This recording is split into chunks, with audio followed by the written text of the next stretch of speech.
Hello, hello, hello, hello. Don't you love it when you get a notification? VoicePed is live. Thanks, Instagram. Oh, I didn't put on rings or anything. I didn't put on anything today. Ruh-roh. It's fine. I'm fine. We're fine. It's fine. I'm a little late today. Apologies. Sometimes these things happen. Oh. Hey, good morning.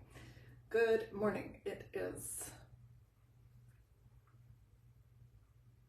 11:09 my time on Friday, the 21st of June in the year of our Lord 2024 here in Canada, in my part of Canada anyway. My name is Dr. Shannon Coates, and I am here doing some just doing some live office hours here, as I am wont to do live office hours. And today, sorry, I'm a little frazzled. It's okay. Oh, 5:09 p.m. Italy. Love it. Love it. Yeah, 6 hours ahead. Of course, I love that. Yes.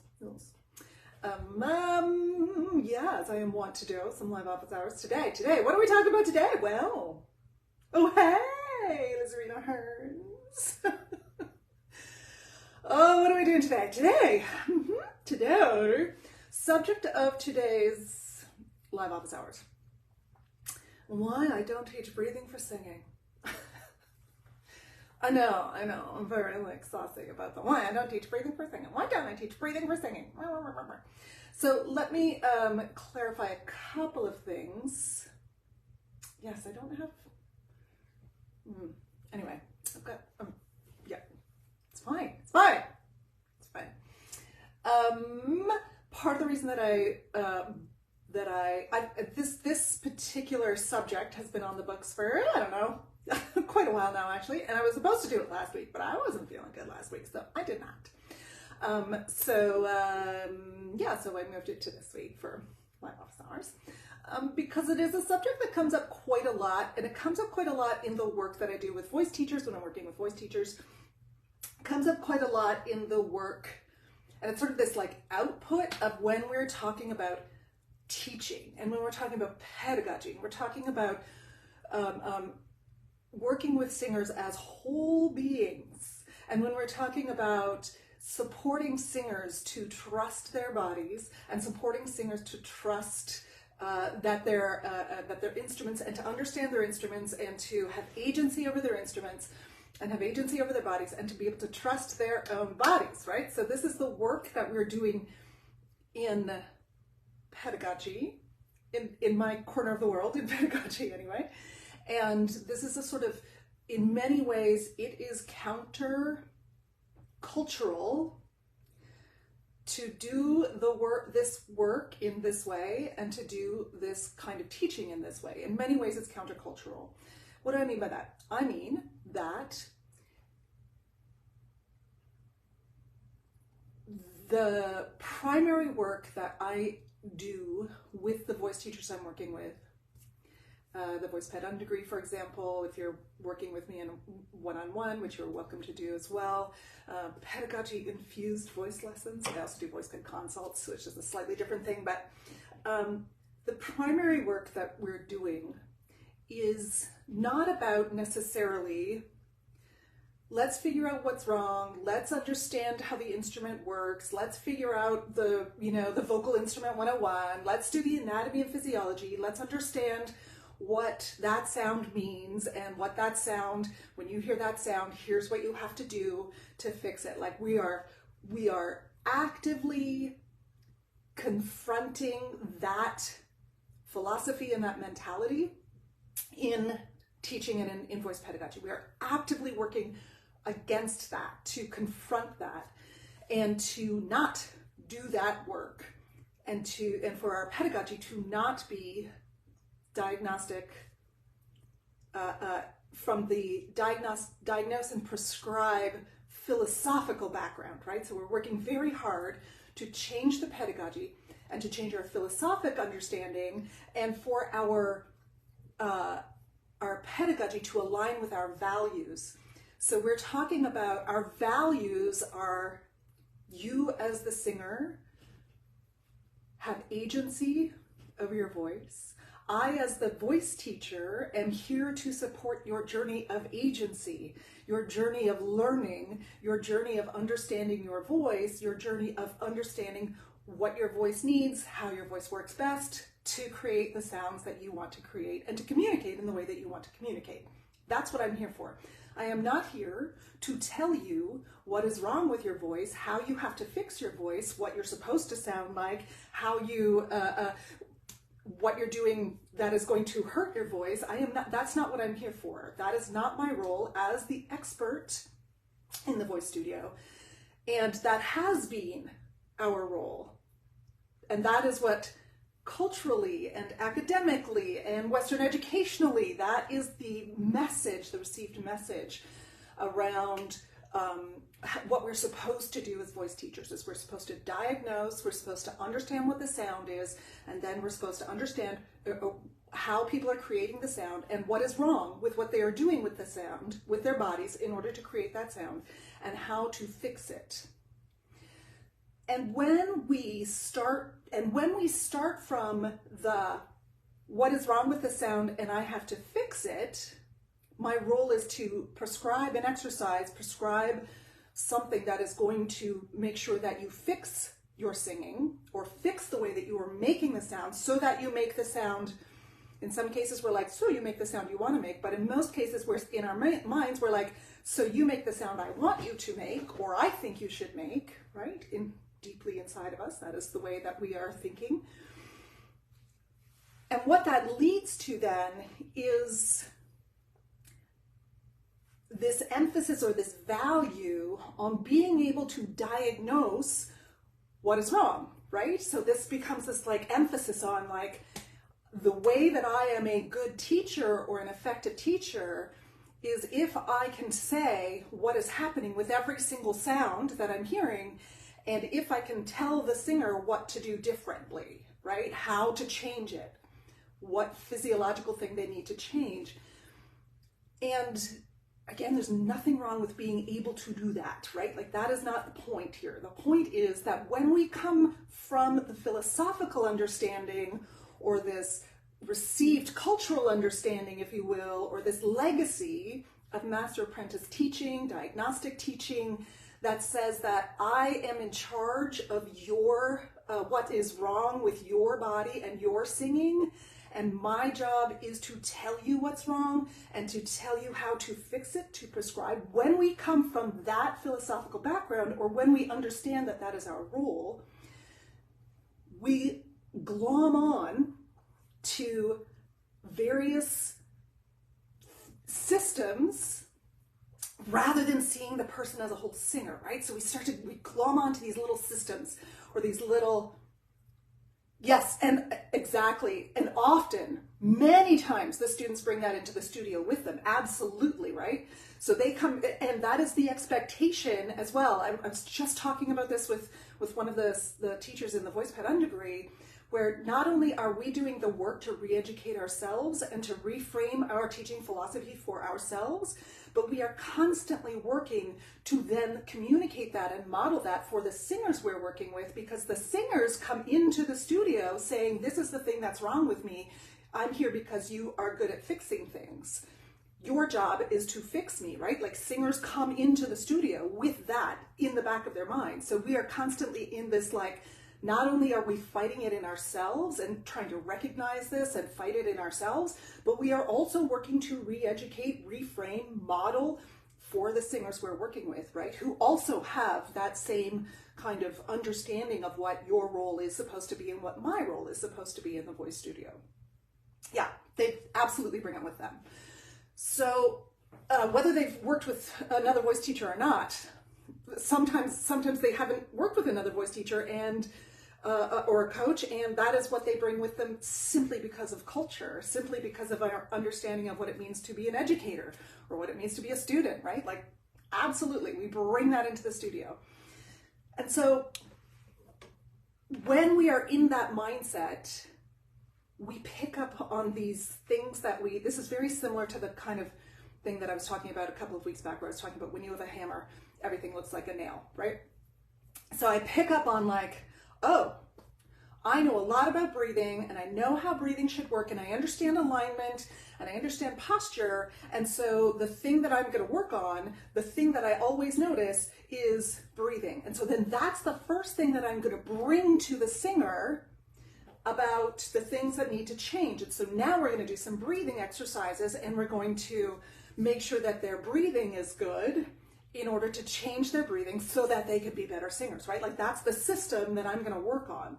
Sometimes we're like, I'm going to work on the system of, I don't know, I'm going to work on the system of releasing the torso. I'm going to make sure that that system or the body release is working the way it's supposed to work. Or sometimes I'm going to work on tension in the tongue. Or sometimes I'm going to work on making sure that their shaping is exactly the way it's supposed to be. Sometimes I'm going to work, right? Like we look at the whole instrument as if it is a little tiny system, and if I just change that one system, everything else will change for that singer, and I will have fixed them, or they will be fixed. And we communicate this to singers as well, right? When we're working with them, we're like, oh, well, we got to work on that breathing. That's the main thing that needs to, like, or first we have to start with breathing. We have to start with making sure that you're breathing well or right, or breathing, like we're making sure that you have efficient breathing even, or good breathing, making sure that you're in the optimum alignment and optimum posture, right? So that's where we start. And what that communicates to the singer that we're working with, or what that can communicate to the singer that we're working with, is that breathing, or whatever it is whatever system we kind of pick up on, that breathing is the thing that is wrong with them. It becomes their identity as the singer, right? I'm the singer who doesn't breathe right. I'm the singer who can't breathe well. I'm the singer who never takes a deep enough breath. I'm the singer who holds their breath. I'm the singer who, I don't know, whatever, who doesn't understand a pudjo. I'm the singer who, whatever it is, the release of the breath, etc., etc. That becomes my identity as a singer. And that becomes the thing that I'm starting to pay attention to in my singing as the thing that is holding me back. Right. The thing that is holding, and that's not to say that we may or may not work on breathing or efficiency of breathing with singers we're working with, and that singers often need to work on their breathing or change something about their breathing or do something different with their breathing. What it is to say is that breathing itself is part of this larger instrument, and it is completely, as well as every other system that we have in the singing body, it is completely dependent on all of the other systems in the body, and it is compelled, it is motivated by our intention. Breathing is motivated by intention. Singing is motivated by intention. All of the things that we do, all of the ways that our body coordinates to create the sound or to communicate in the way that we want to communicate, are organized by intention, by our brains, by the way that we are thinking about the kind of sound I want to make and the way I want to make that sound. When I do breathing exercises, for example, especially when I do breathing exercises that are separate from phonation and separate from intention to make a sound, I'm just doing grounding exercises. The brain is like, oh good, now I know how to calm myself. I know how to breathe better. Great. The brain is not making the connection to phonation. We don't make the connection to the phonation from just a breathing exercise. So there is nothing wrong with breathing exercises. Don't get me wrong. Love the breathing exercise. Love what the attention it brings. Love the focus it can bring. Love the grounding it can bring. Love all of the different things, the noticing you can do around your breathing. Absolutely. Absolutely.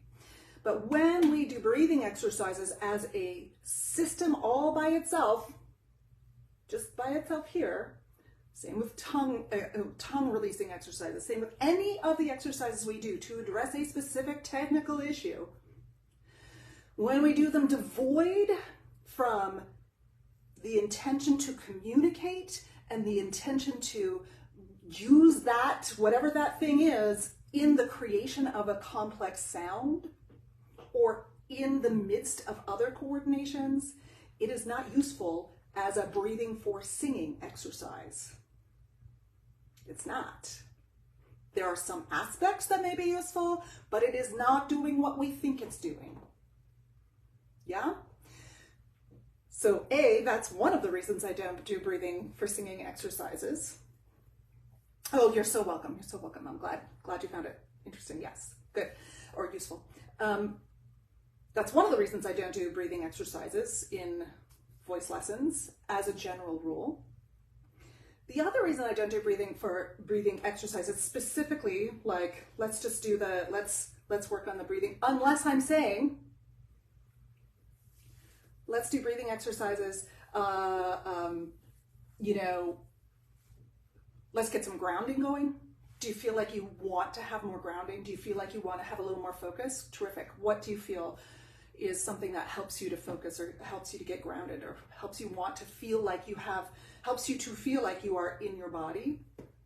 And if the singer says to me, I really want to do some slow breathing, amazing. And if they don't have ideas, I am going to suggest a few. And one of those may be, let's do some breathing in through the nose. Let's just do some slow breathing, in through one nostril, and then out, and then in, and then out. Like, there are lots of wonderful breathing exercises, but they're not breathing for singing exercises.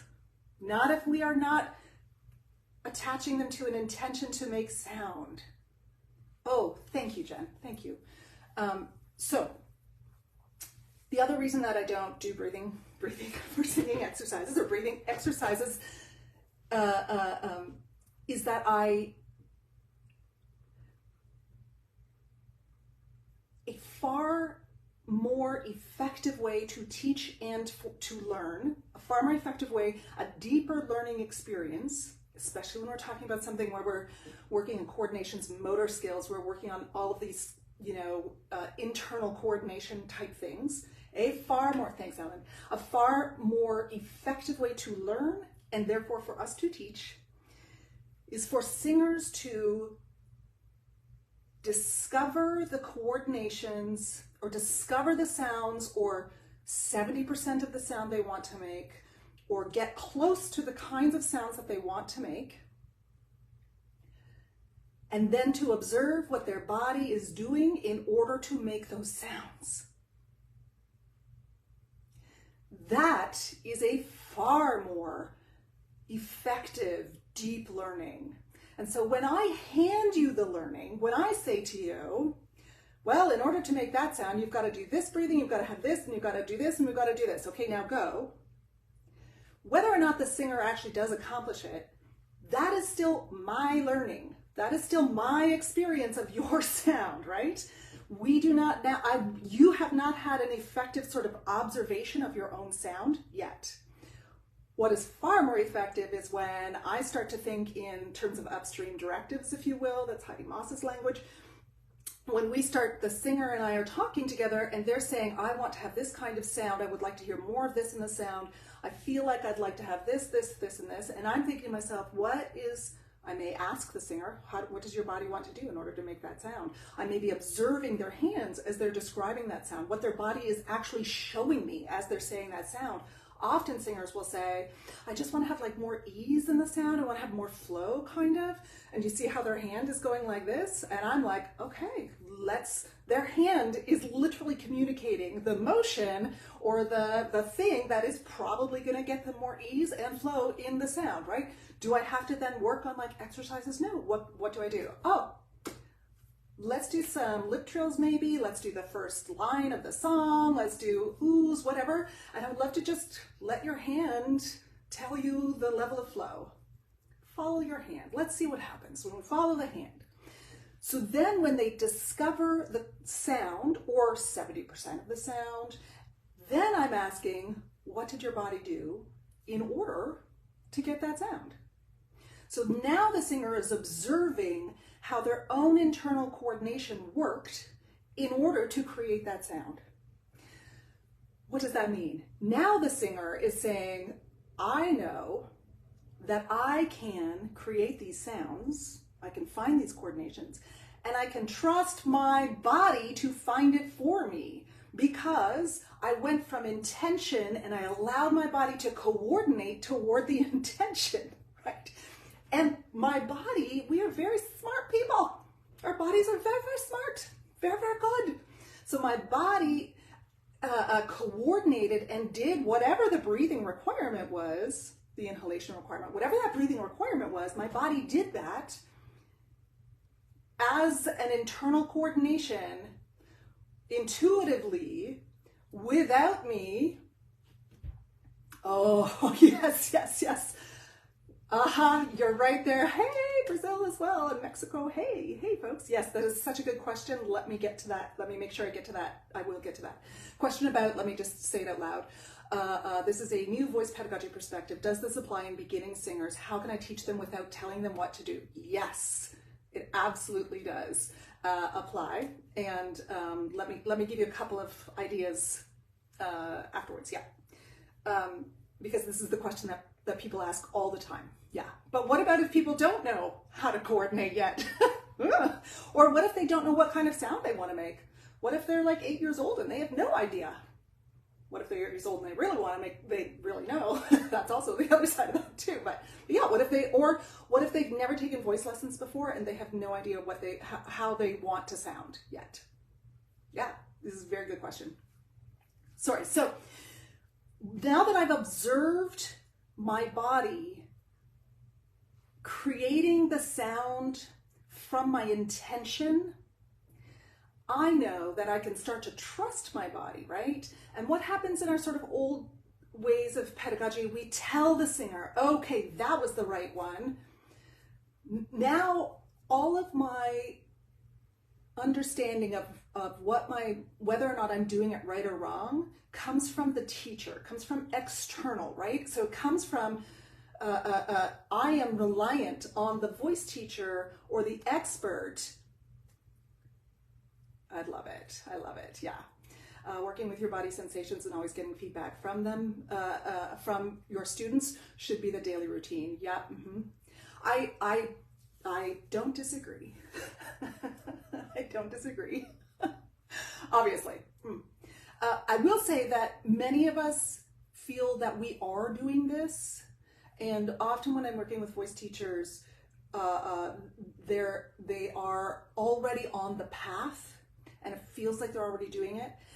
And then when we work together, they're like, oh, I could go so much further. Right, I'm still stepping in this. Oh, I see, I'm centering myself here in this part. Oh, right, I'm telling them about my experience again. Right, I'm gonna just sit back. Oh, right, I am telling them things that they have not told me yet. That's a big one. It's a big one. I am telling you things that they haven't told me yet, that you haven't told me yet as the singer, right? So I'm telling you, oh yes, that was this, that was this, that was this, you did this, this, and this. And the singer's like, did I? That wasn't what I experienced. But okay, I'll take your word for it. Whoops, I just told you something that you didn't tell me yet. That is a very useful trigger.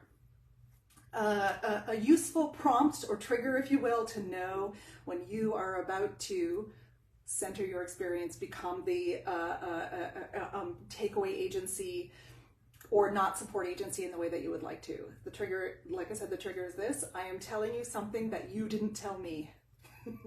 Oopsies. Anyway, okay. So what this does is it means that the singers then, when we're working in this way, singers then are able to say to you, oh, hey, by the way, I really feel like there's something stuck in my breathing. And I say, how do you know that there's something stuck in your breathing? And I say, well, I think that I can feel like a little scritch here, or like, I feel like I'm not like able to access, or I feel like I'm running out of air on this one, or I feel like blah, blah, blah. Oh, that's really fascinating. So now what am I going to do? Am I going to give them a breathing exercise? Not necessarily. What I might do, what I will more likely do, is ask, where in the singing does it feel as close to what you want it to feel like as it can? So in this part of the song, or in this part of the singing, or in this part of whatever you're doing, it feels like 25%. Where does it feel like you're at 75% of what you want? And then we build from there. So I'm not fixing anything. I am working with them in their own perception, their own understanding of what they want. I'm working with them to build on what they already have. This is also back to how we learn. The brain loves to build on what we already have versus trying to make a brand new pathway. Brain would much rather just like make the pathway that we already have, or that neural pathway that we already have, the thing that I already understand. The brain loves to take that and build on it versus now I got to do a brand new thing. Okay, let's learn this brand new thing, right? Yeah. So we get supporting agency. We get supporting options. We get me moving away from having the exercise that is going to fix your breathing. I want to make a very large caveat here, and a very large clarification, if you will, around folks with chronic illnesses and or disabilities around breathing. In this particular instance, around breathing, severe asthma, for example, other forms of chronic illnesses that affect the body's ability to breathe. And I want to just make a big clarification here, and a big, as much of a clarification as I can, which is this.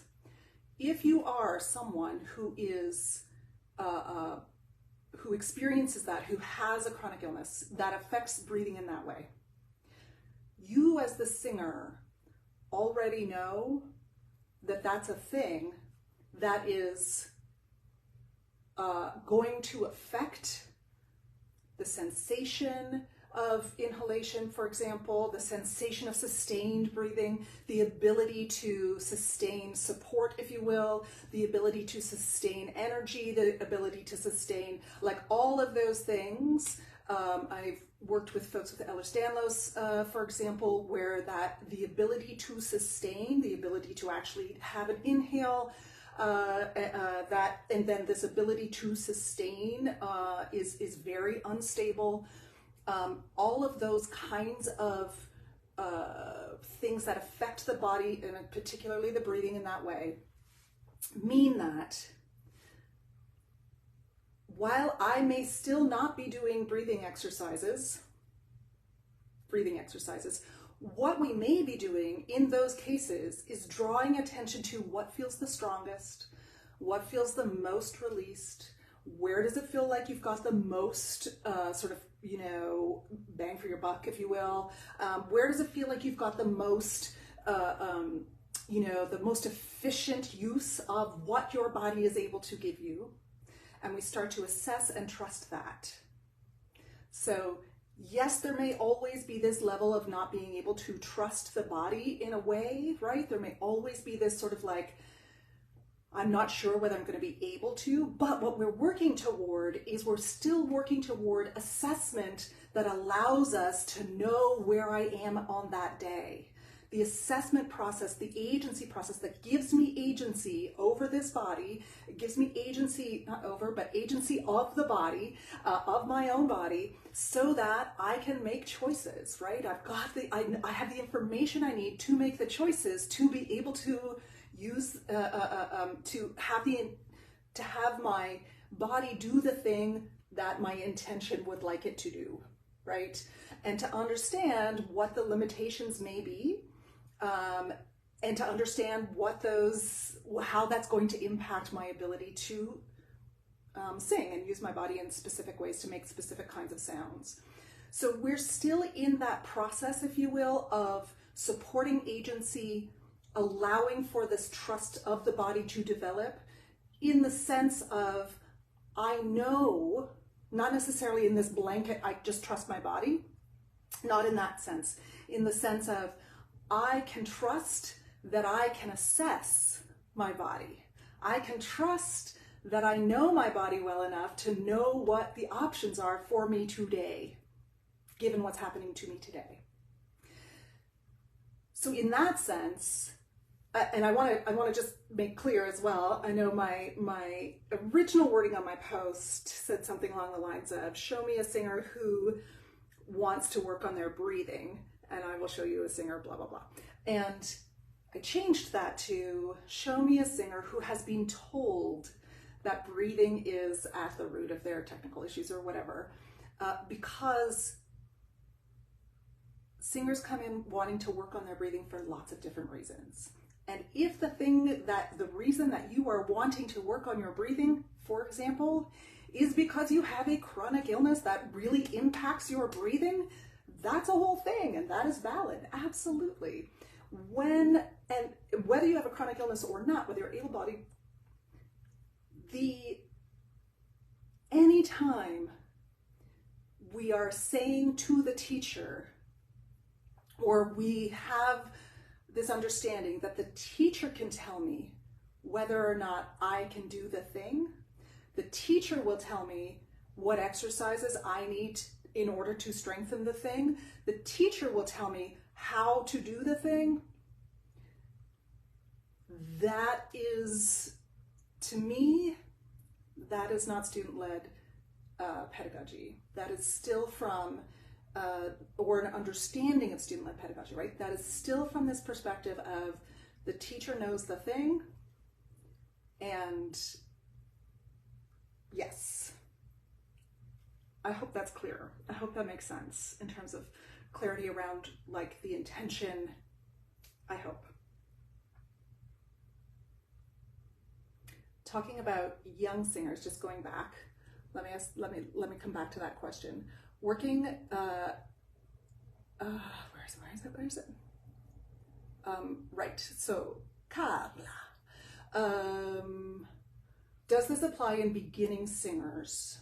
How can I teach them without telling them what to do? Yeah, all the time. This question comes up all the time. So again, when I'm working with beginning singers and when I'm working with very young singers, often we will do body exploration type exercises where we are doing breathing exercises, where we're exploring what does the body feel like when I do a big inhalation, right? We're doing like, okay, what does that feel like? And how does that feel? And then what we're doing is, what sound would you like to make with that breath? Immediately, we're doing these explorations along the lines of like, ooh, did that feel like a big breath? That felt like a big breath. How did you know it was a big breath? Oh, I felt like my stomach went really big. Oh, amazing. Your stomach went really big? I would love to hear like 3 more breaths, or I would love for you to do 3 more breaths and see how big your stomach can get. Let's just see. Okay, they do 3 more breaths. No, like the second one was the biggest. Fantastic. Okay, what singing would you like to do? What sounds does this breath make you want to do? Let's explore. If they don't know, then we offer options. Does this breath make you want to do a loud sound? Does it make you want to do a quiet sound? Does it make you want to do a short sound? Does it make you want to do a long sound? Does it make you want to do an E, A, Ah, O, or Oo sound? You choose. Let's go. I offered lots of options. Maybe in a beginning singer or a child, you might want to offer fewer options than that. You might just want to make loud sound, long sound, maybe, who knows?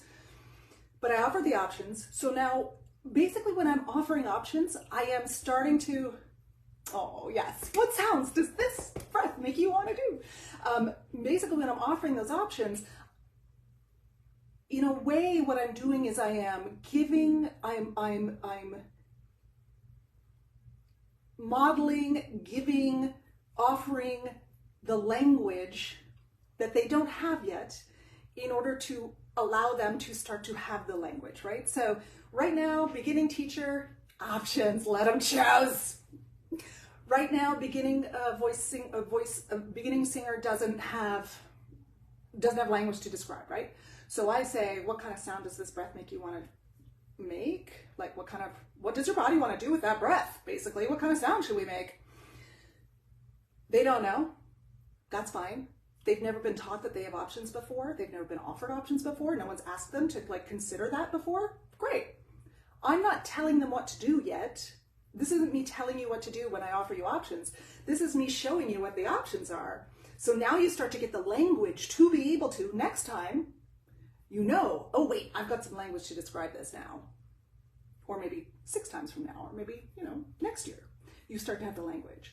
So I'm not telling you what to do when I'm offering you options. I'm just offering you options so that you start to get that language. Yeah?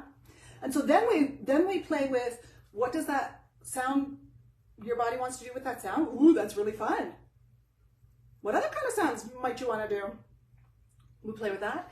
And then we're like, which song that you are singing right now would you love to use this new sound with? Okay. Which part of the song? The chorus? Let's go. I want to hear it in the chorus. You just go. I don't even need music. I don't need sheet music. I don't even really need a piano. We can start anywhere you want. Let's start anywhere. And let's use this sound on that chorus. So what have I done in this case then? Singer, we played with breathing. We've discovered some ways of breathing. We've observed some ways of breathing. Then we've connected those ways of coordinating for breath to the sound that makes sense with that breath coordination. We did the discovery work. Now we're connecting it to phonation, but we're not just connecting it to phonation. We're connecting it to intention. Intention and phonation. Right? Right, yes. Holly, yes. Sometimes I notice students trying to meet me with my language, but I can tell they're not even sure what they mean by saying what they think I want them to hear. Yes, they totally do. Yeah, let me talk about that in a minute. You're so right. This happens all the time, right? Mm-hmm. Totally. Yeah, let me get to that in a minute. So now we've connected intention of sound to breath. And then I'm asking them, what song do you want to sing that in? Now I've connected, wait, I have choices about how I want to, what kind of tonal outcomes I want to make. My body will do the thing I ask it to do when I connect intention. Oh, and I also have choices about how I want to use this sound and where and what kind of songs and where I want to use it in a song. I have choices. I have options. So we're walking through this journey of agency, right? And again, if they don't know what song they want to sing it in, that's fine. I'm going to offer you some options. What about the chorus of XYZ? What about the first line of blah, blah, blah? What about, I don't know, whatever. I'm going to offer you some options. And then, at some point, you might come across a singer who has never been offered options before and who really is very, very uncomfortable with it. And then you can say, let's try this one. Right? You're going to keep seeding the options, right? You're just going to keep seeding it, keep offering the language, keep giving them the words, keep allowing for them to have it, right? Oh, thank you. That fan I know that ceiling light is so beautiful, isn't it? It's so beautiful. It's very fancy. I know. Oh, here. There you go. Facebook, you couldn't see it before, but now you can. There you go. That's very pretty, I know. I love it. When singers are telling you what they think you want to hear, and in some cases, oh, good, Carla, I'm glad, yeah.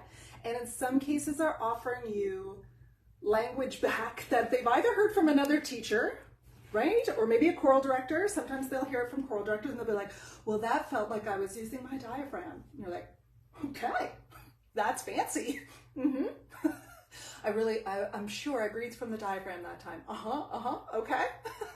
Or I really felt like I got I don't know, whatever. I really released my pharynx. Did ya? That's so cool. How do you know? What in the sound, what in the sensation told you that you released the pharynx? What in the sound? Oh, summarize the breath works that you offer students. Oh, yes, possibly. let me see in a minute. I'll see. I'll try to do a summary in the end. How do you know? So when singers are offering you language that feels like they are either giving you the language that they think, or describing their sound in the way that they think you want them to, or using language and concepts that feel like someone else's, you've heard this somewhere before, and you're not really, that doesn't seem to line up. Couple things. Asking, oh, that's so interesting. How do you know? What are some other ways you can describe it? Can you describe that in terms of like a color? Can you show me with your hands what it feels like? Can you show me with your hands what the shape is? Sing it 3 more times and just show me with your hands what the shape is. Sing it 3 more times and tell me which one. So if they say, well, that one felt, oh, thanks, Danny. You're not the first to love the fan. It is a great fan. Show me with your hands what this looks like, or sing it 3 more times and tell me which one was the most from the diaphragm. So you're allowed to just take that language for whatever it's worth, right? So they're like, yes, I really felt that I aligned that first formant with the first place of resonance in that one. And you're like, okay, great. So now, let me hear it 3 times and you tell me which one had the best alignment of the first formant with the first resonance. You're not going to make that face. You're going to be like, this is what I call validating feedback. So we're just going to validate that feedback, and then we're going to make you figure it out, right? I'm going to be like, tell me which one was the most XYZ. 3 times, tell me which one was the most XYZ. And then they say, oh, I think the second one was the most. And you go, how do you know? How do you know? What changed? What was the thing? What was the most in there? So we start to sort of tease out that language so that they start to also understand that they don't have to describe the voice in terms of ways that has been told to them before, right? They don't have to do that. They can just tell me literally what it is. You're allowed to just say, this feels like it's lasagna. Amazing. I would love to hear it 3 more times. You can tell me which one is the most lasagna. Also, where would you like to have lasagna in your rap? Which one of your songs feels like the most lasagna today? Can we sing it lasagna? Let's go. Like it just doesn't, we are often just so, again, this comes back to our understanding of what our role is as a voice teacher, right? This comes back to our understanding of like what we think we're supposed to do in the voice studio and as an expert in the voice studio.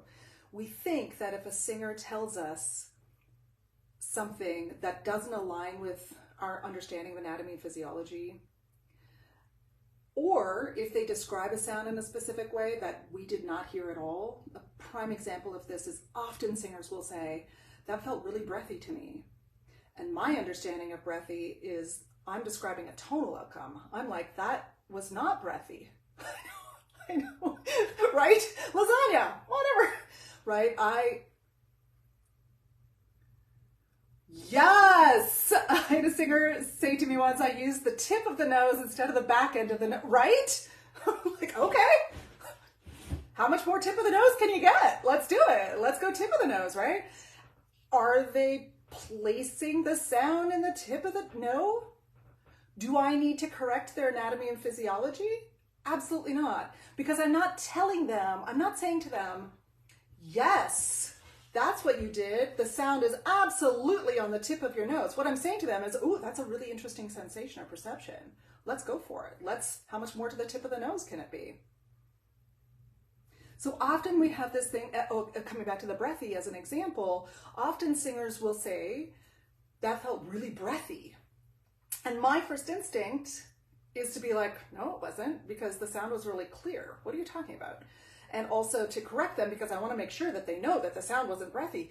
But then when I actually listen to them, I realize that it's not a problem. They're not asking for me to fix something here. It's not a problem. I don't have to fix anything. And also, they mean that it felt flowy. Like I might use the language personally of flowy or released or energized even, right? But they are describing it as breathy. That's fine. They're allowed to describe their experience in whatever way they want. They are allowed to use whatever language they want to describe their experience. And if they use language that they're clearly parroting from somewhere else or that they don't understand, then we just deep dive in it, right?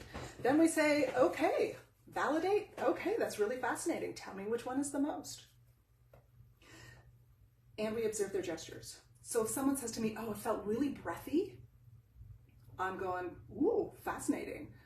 How much, you loved that? You loved the sensation? Okay. How much more breathy can it be? Let's get the hand going and let's see how much more breathy it can be. This is, so a summarization of the breath exercises that I do. I don't do any breathing for singing exercises. Ever. Because I don't believe that they exist. I don't believe that breathing exercises that are divorced from intention and creation of sound are useful for singing or for changing the way that we're singing. I do lots of breathing work if we want to, do lots of discovery work, but we are always connecting it to intention. Thanks, Dr. Heather Nelson. We are always connecting that breathing to intention and the actual phonation, the tonal outcome. Because breathing is part of this huge whole picture coordination that is required for singing. And singing works best when it comes from intention. Coordination for the body works best when it comes from intention toward a sound versus, now I'm going to breathe really well. That doesn't connect to my intention or my sound. Are there times when we're thinking about breathing? Absolutely. But we're not thinking about breathing necessarily. Or are there times when we're thinking about different ways of breathing, different ways of using the body? Absolutely. But we're thinking about them in terms of my intention, in terms of the tonal outcome I'm looking to create, in terms of what my body needs to do to coordinate this whole thing in order to create the sound that I want to create. Hopefully that was enough of a summing up. And we're working to always connect to intention, always connect to agency, and you have choices and you have options. You can trust your body. You can trust your body to be able to do the kind of breathing that it needs to do to create the sounds that you want to create. You can trust. And also, I don't have to be here. I, the voice teacher / expert, whatever, eventually, I don't have to be here for you to be able to discover and for you to be able to self-assess whether I'm doing it right or wrong, right? This whole thing, as if you read my post, this whole entire subject came up because I was working with a singer several weeks ago now, quite a while ago now. A month ago or so. Came up because I was working with a singer who is a well-trained singer, someone who has been singing their entire lives. This is a singer who is older than I am, and who hadn't sung for quite a while, for a little while through the pandemic, and just some other things had come in, and blah, blah, hadn't sung for a little while. Yes, working with the song directly helps with intention and letting the body figure out what it needs to do to get that phonation. Absolutely. Absolutely. What kind of sound am I trying to make here? What am I trying to communicate? Yeah, 100%. And so the singer I was working with, it was really about helping this, supporting this singer as the singer started to find their, come back to themselves. You're so welcome. Come back to themselves in terms of this, in terms of who they are as a singer, and the joy of singing, and the warmth that can be found in singing, and the connection to who I am as a person, myself. Come back to myself. That's what the whole lesson, the whole session was about, to my mind.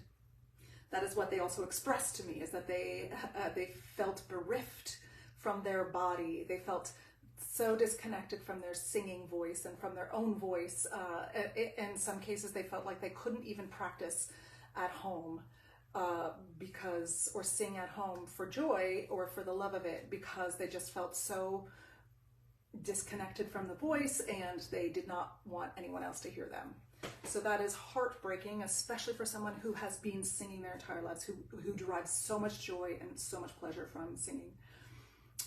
And so at the end of the session, we were making sounds, we were drawing, we were just exploring and drawing attention. I was working very hard to draw attention to, does that feel warmer? Does that feel closer to what you would like to hear in your sound? Does that sound warmer, Does that feel more free in your body? How do you know it feels more free? What are some of the things that are telling you that this is the sound that you want? What is your body? How does your body respond to making this sound? We're doing lots of those kinds of drawing attention. I'm offering options. We're doing that work. By the end of the session, that singer was I think saying a D6 or something, right? We worked up to a D6 with no, it started to feel a little stretchy in there for sure, but a very secure, warm C6, high C, very secure, warm C6. This is a person who's been a soprano their entire lives. Maybe that's obvious, but anyway, soprano, and sung in choirs, and very warm C6, and some lovely work in terms of even vibrato, and again, just like finding this warmth, finding this ease. And at the end of the session, we didn't work on breathing at all. At the end of the session, she said to me, but wait, was I breathing okay? Was my breathing okay? Her experience with some previous work that she had done with some wonderful voice teachers with beautiful intentions and wonderful teaching, her experience with them had brought her into this place where she was so focused on all of the things that she wasn't doing right, and all of the systems that could contribute to her not singing right or not being able to sing well, that she literally was at the point, yes, let me come back to that. She was literally at the point where she couldn't sing anymore, because she was so tied up in her head, and so tied up in the but what if I do this right? What if I don't do this right? I have to do this right. I've got to make sure that my body's doing this right. And so my question to her was, did you find the warmth in the sound that you wanted to find? Do you feel the ease? Do you feel like you're coming back to the joy of the singing? Do you feel like when you're about to start singing, that the sound that you want is going to come out? Just yes, yes, yes. Then you're breathing right. Then your breathing was right. You don't have to think about breathing, because the body will coordinate toward your intention. The body will do what you need it to do toward your intention. Now, did we work on some things that would affect her breathing? Absolutely. We did some things like from her drawing attention from her feedback to me. She talked about feeling like she's got some stiffness in the torso. So we did some work where, how loose can the ribs be above the hips? Let's just see if we can find that space between the ribs and the hips and get it really loose and really fluffy. How fluffy can that space be? So we did lots of that kind of work, for sure. Did I ever once talk about breathing? Nope, didn't talk about breathing once. This certainly will change, this kind of work will likely change the kind of breathing we're doing. We talked about heavy shoulders. We talked about, just feeling like the shoulders are so heavy on the body, and just like The shoulders might even be so heavy on the body that they're coming down into the knees at the same time as the space between the ribs and the hips are so fluffy. Shoulders heavy to the knees, space between the ribs and the hips fluffy. All right. So we've got those two things. Those two things will change the way that you breathe, likely. Likely will change the way that you breathe, right? But do I have to tell her how to breathe differently? No, I don't have to tell her that. I don't have to give her exercises to work on her breathing, because the thing that is because we changed the way her body created the sound as a whole system. And we supported some of those things by, getting a little heavier shoulders, do a little bit more movement this way. We supported the body to be able to do the coordinations that she was asking the body to do, according to her intention and the way she wanted to sound and the way she wanted it to feel. So rather than getting technical, it is about getting the body or student aware of what sounds they are producing and ensuring that they are doing it comfortably. Yes, Lynn, that is a lovely way of putting it. A lovely way of putting it, yes.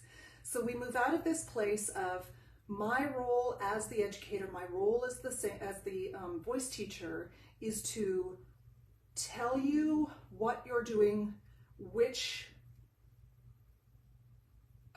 that's Desmond. Loaded question indeed. When do you know that the body I know you knew as soon as you asked that, right? Loaded question. When do you know that the body disconnection needs the expertise of a mental health professional rather than a voice professional? Yeah, such a loaded question. I'm not sure that we ever know. I'm not sure that it is ever our role to say, you should be seeing a therapist about this. I think that the body disassociation, I think that when there's a disconnection between the body and being able to have the sensation in the body. Yeah, Liz, exactly. Ask the student what they think. Yeah. So I think that as a society, especially if we're talking about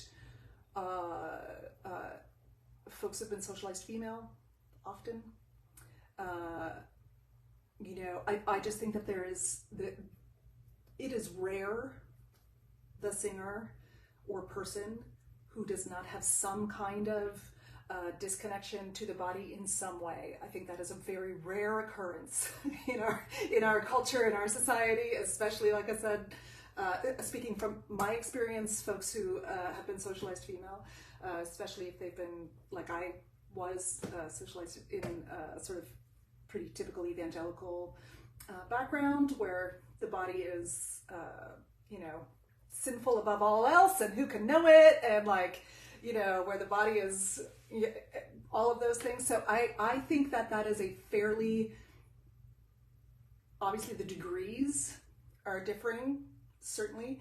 And I think that as we work toward and we continue to offer and we continue to sort of meet people where they are in terms of where their connection is to their body, we just continue to meet people where they are. I think that becomes clear, often can become clear to the singer themselves without us needing to say anything. We can also, like Liz said, I think there's also the possibility, and also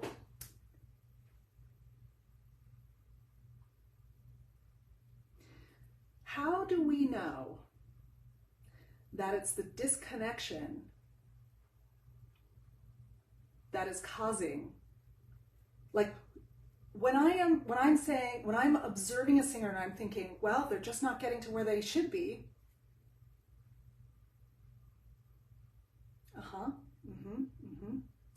Is that me saying that they're not getting to where they should be?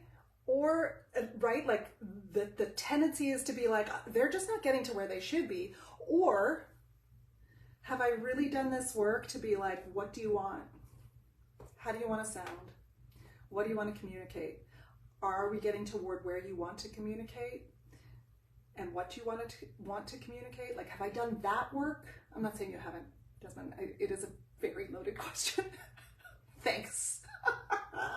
But like, have we done that work to make sure that that I am not imposing the standard of where they should be on the singer, and also that I am not assuming evidence I'm not assuming facts not in evidence, right? It is so easy for me to be outside of that person and say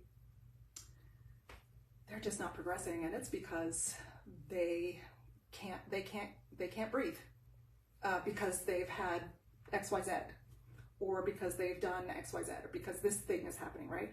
Or because they have a chronic illness, or because they are neurodivergent and have low proprioception, which is a thing, or because of trauma, because of all, I mean, it's very easy for me to assign the reason to that person, and to understand that the solution should be XYZ. Don't get me wrong, I think everyone should have therapy, like, I think everyone should, so don't get me wrong on that. So it's really easy to assign that. And so I think that there is room for us to examine that thought when we are saying, well, they just really need to have some therapy on this, or this is beyond my scope. Yes, if that is the block, is because we need to have some therapy going on there. But is it really a block? Am I seeing it as a block because I think that they're not where they should be?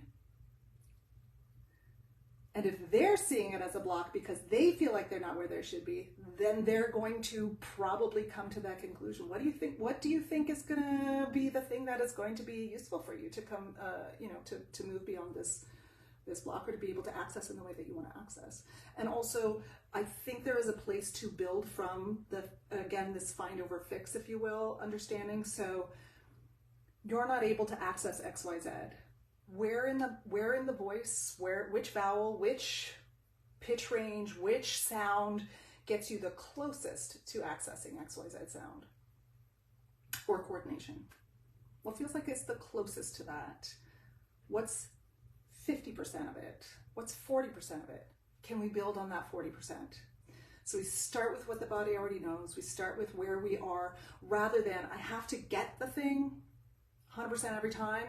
From zero, I've got to get the thing. I'm going to start with the thing that's 35% there, and I'm going to let them lead what feels like it is the most, what feels like it's the closest. If they feel that they can't get to 80%, that the learning process is going to be completely blocked, that's a different matter, right? That's a different thing. I'm not sure that it is I think what's not in our scope is to suggest that that their block or whatever it is that isn't working is that they need therapy because of it, right? I think that's not within our scope. Maybe. I don't know. I'm just kind of blah, because it is a loaded question. It is a loaded question, 100%. It may also be within our scope to, when we're working with someone who it just feels like this is not going to be a good fit because I'm not able to do this really sort of meticulous work, or I don't want to do this kind of meticulous work where I'm really working, really the support that this singer needs is beyond what I want to do or like doing or etc., or feel qualified to do, right? Like, and I don't mean I mean just pedagogically, what's the support that this singer needs? I think it's totally within our scope to search out someone like Kate Fraser Neely, someone, folks who are Jess Baldwin is someone else, folks who are really well versed in lots of modalities, and to say, hey, I think that this voice teacher this person is going to be the kind of support that is going to really get you to where you want to be, and they're going to be really helpful to you. I would love for you to, check out their work. if it feels like that is beyond, like if it feels like this is more than I'm able to, yeah, work with. Does that make sense? Is that useful? Again, I'm just like blah, blah, blah, up there. So I want to just make sure that we are not assuming facts not in evidence. Even though you're probably right. Like, let's be honest, you're probably right. And also, I think everybody needs therapy, so yeah. But also basing our recommendation or basing our, like,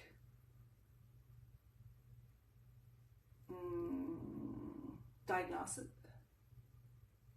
Oh, thanks, Lynn. Yeah. Yeah.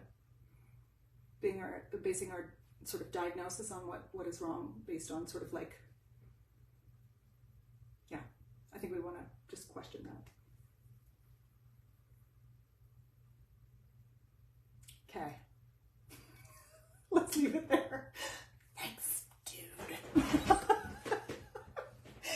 Thanks a lot. And also, I'm going to think about that a little bit more. I might just do a whole live office hours on that, actually, because I'm just going to think about that a little bit more and just see kind of what comes up. Yeah. What's in our scope? Yeah. Yeah. Loaded question indeed. It's all good. Terrific. Have a wonderful weekend, friends. This one actually went quite a bit longer than I anticipated. I'm looking at you.